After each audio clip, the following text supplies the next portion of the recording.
ప్రైజ్లాడు. మీ అందరికి వందనాలు. బిలాము దేవుని ప్రవక్తే.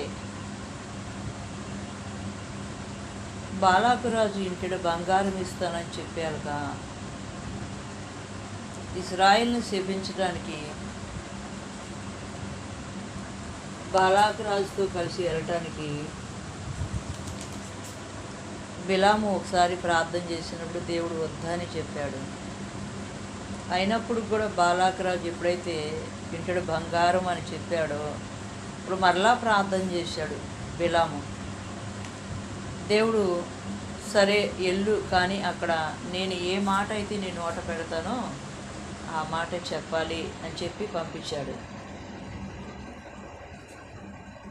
ఎప్పుడైతే ఆ మాట దేవుడు చెప్పాడో, నీ నోట ఏ మాట అయితే పెడతానో ఆ మాట చెప్పాలి అన్నప్పుడు ఈ బిలాము వెళ్ళాడు. ఆ వెళ్ళేటప్పుడు తనతో పాటు సైనికులు కూడా ఉన్నారు, అంటే పనులు ఉన్నారు. వెళ్తున్నాడు. ఆ వెళ్తున్నప్పుడు ఖడ్గం దూసిన కత్తి చేత పట్టుకున్న దూత అక్కడ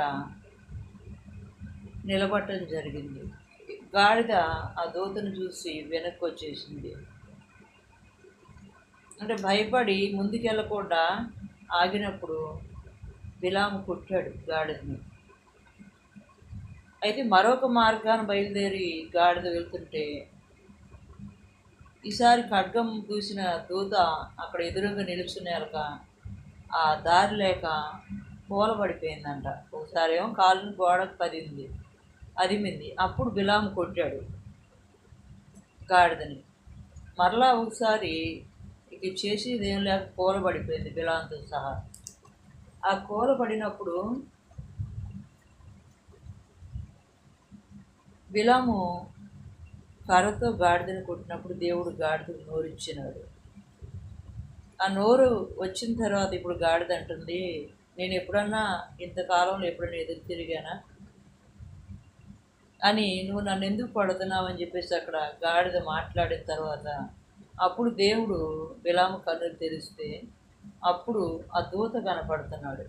అయ్యా, నేను చేసిన తప్పు అయితే, పాపం అయితే క్షమించయ్యా అని చెప్పి ప్రార్థన చేస్తున్నప్పుడు ఇక బాలాకురాజుతో కూడా దేవుడు వెళ్ళమన్నప్పుడు వెళ్ళి అక్కడ దేవుడు అన్నాడుగా, నేనే మాట నీ నోట ఉంచుతానో ఆ మాట చెప్పాలన్నాడు. అది అక్కడికి పోయి ఇశ్రాయేలు ప్రజల్ని శపించడానికని బాలాకురాజు పిలిస్తే అక్కడ ఈ బిలాం మాట్లాడుతున్నప్పుడు దీవెన వస్తుంది నోటెమ్మటే. ఇశ్రాయేలు దీవించబడునుగా అనే మాట వస్తుంది.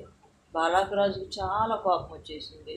నేను నిన్ను తీసుకొచ్చింది ఇశ్రాయేలు ప్రజలను శపిస్తావని కదా, కానీ నీవేం చేస్తున్నావు, వాళ్ళని ఆశీర్వదిస్తున్నావు. కాబట్టి